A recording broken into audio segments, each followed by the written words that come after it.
History is populated with heroic last stands. As a kid, I romanticised the concept of digging in before fighting tooth and nail to protect the vulnerable. The film Zulu perfectly encapsulated this none shall pass notion, with almost 3,000 Zulu warriors set to attack a small garrison of British soldiers. The odds seemed insurmountable. You have made a covenant with death, and with hell you are in agreement. You're all going to die. Don't you realize? Can't you see? You're all going to die. The final stand at Rorke's Drift would go down in military history, with the Britons repelling the attack. But while this anecdote is inspiring and positive largely, the reality can be much darker. What the internet trend of a masculine urge to fall in battle doesn't tell you is that the real scenarios revolve around immense terror and deep isolation. But do boxers dream or even fantasize about dying in the ring? Is there a similar romanticism to that of a warrior giving his life to the greater good? Or is it just widely seen as a pointless expenditure of life?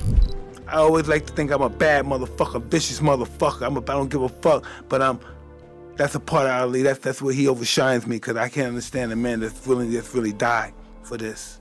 But it's just not right to be that way as a human being. Just say it's over, I'll come back and fight another day, else you got me.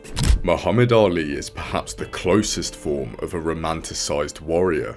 Outside the ring, he was so principled, being willing to sacrifice everything for his beliefs. He was stripped of the heavyweight title on April the 28th, 1967 after refusing to be drafted into the Vietnam War. I'm not gonna help nobody get something my Negroes don't have. If I'm gonna die, I'll die now, right here fighting you. If I'm gonna die, you my enemy.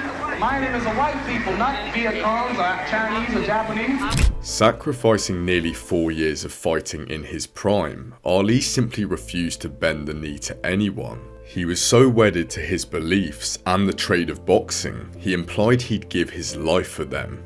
If I get shot or something happened to me, it'd have to be because somebody don't like me for what I believe and represent things, and I'd die for them. For millions of others and myself, this was the magnetism of Ali. He just made dying for a cause seem so worth it. Being a martyr would in fact cement legendary status. The man alive! If he dies, he dies.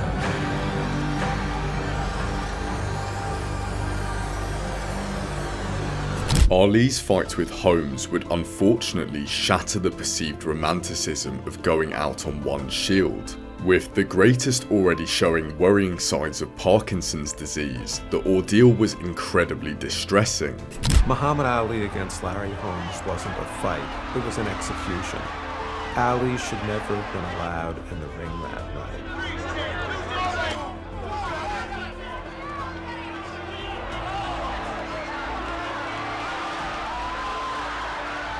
I asked the referee, do I gotta kill him? Get you to stop the fight? You see, he don't got anything. It was like Ali's martyr rhetoric, though admirable and inspiring, was brutally shattered in an instant. Though warlike semantics are often attached to boxing, with fighters dubbed as warriors and rings labelled as battlegrounds, the spell was finally broken. This wasn't akin to fighting for one's country and survival, it was just a sport used to entertain the masses. Now, I truly believe that Ali would have continued in that ring until he was effectively dead, before trainer Angelo Dundee stepped in. He was just too proud. But now let's look at the concept of being willing to die in the ring from another perspective. Anime spoiler inbound. わしはもう何も言うことはない。本当によ、やった。ジョー。燃えたよ。燃え尽きた。真っ白にな。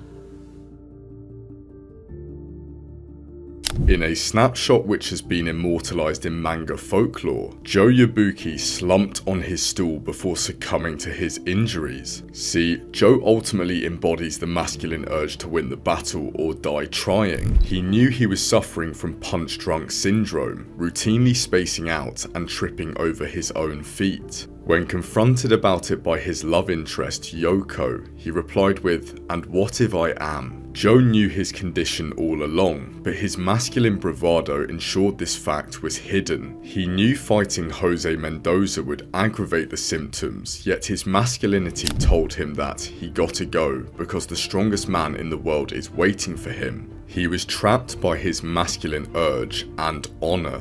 In the end, Joe was never champion. He was always instead tomorrow's Joe. Tomorrow may have never arrived with Joe's loss to Jose, but he ultimately sacrificed himself to the sport of boxing in pursuit of glory. So Joe's tragic fate made them remember him forever, cementing him as a hero. Building upon this concept of tomorrow, Rocky III comes to mind. Damn, Ron, come on! What's the matter with you? Tomorrow. Let's do it tomorrow. There is no tomorrow. There is no tomorrow. There is no tomorrow. Apollo's words can take on different meanings. At a surface level, he was perhaps insinuating that Rocky was running out of time to get himself mentally and physically prepared for his rematch against Clubber T. Or maybe he meant only the future and past reside clearly in our minds, but being present in the moment is the only way to truly appreciate existence. But for me personally, it resonates differently. I'll do it tomorrow. I'll start tomorrow. Things will be different tomorrow.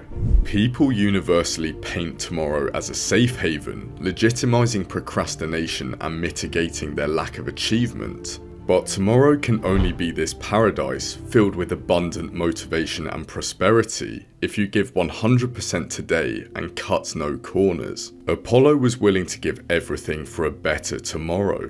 Look, you can't do no more out there. I'm here to fight. He's killing you. I gotta stop this thing. I'm here to fight, promise me.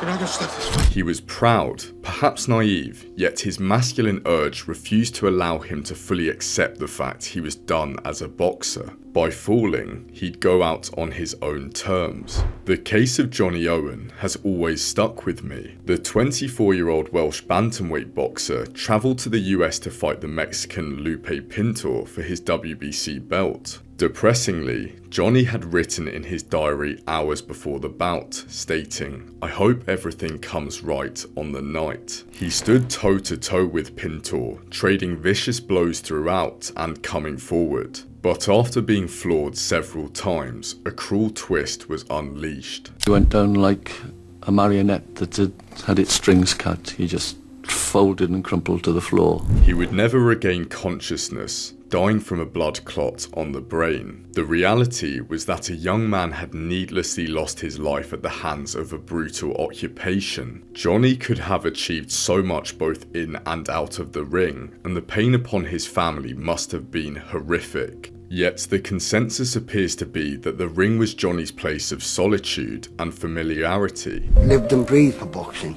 Lived and breathed for boxing, nothing else. Nothing else. Boxing is an extremely tough sport. It's an unforgiving sport. But that is where Johnny expressed himself. There is no question in my mind that the ring was his kingdom. When considering this, alongside the fact that by 24 he was challenging for a world title, taking a significant risk, yet inspiring many to this day, the untimely death is less nihilistic. With 61,000 people crowding the streets for his funeral in Merthyr, and a statue of him being erected in 2002, you realise the bizarre nature of death. If it happens in the ring, it can weirdly dictate the length of someone's legacy decades after they're gone. Strangely, you can start to see why this can be viewed as a way of cementing yourself as a hero. But in a world where young men seem to be increasingly disengaged, discouraged, and at times disillusioned, maybe fantasizing about falling in the ring makes more sense. with some research suggesting that males might experience stress or mental health issues due to a perceived lack of masculine activities. The dream of nobly bowing out on your shield is more favourable. As opposed to turning to gaming or drinking as a means of escapism, the allure of boxing is perhaps greater than ever in my opinion. We all have a masculine urge to master a grueling task through meticulous training, and the sweet science can be a vehicle to boost confidence and improve physical health. If one feels empty, listless, and often unnoticed, the sport can give purpose and momentum. On a pessimistic note, the dream can boil down to the notion that no matter how disappointing your life has been, the act of giving it up for something you love can make you feel redeemed. And dying in a final stand is merely the ultimate expression of that love. Some boxers will be willing to sacrifice their bodies, future, and mental faculties just to conquer the boxing game and win titles, whilst others will simply deem the sport as a payday, smartly bowing out before irreversible damage occurs. And I can't really fault either side for their choices. After all, it's their life.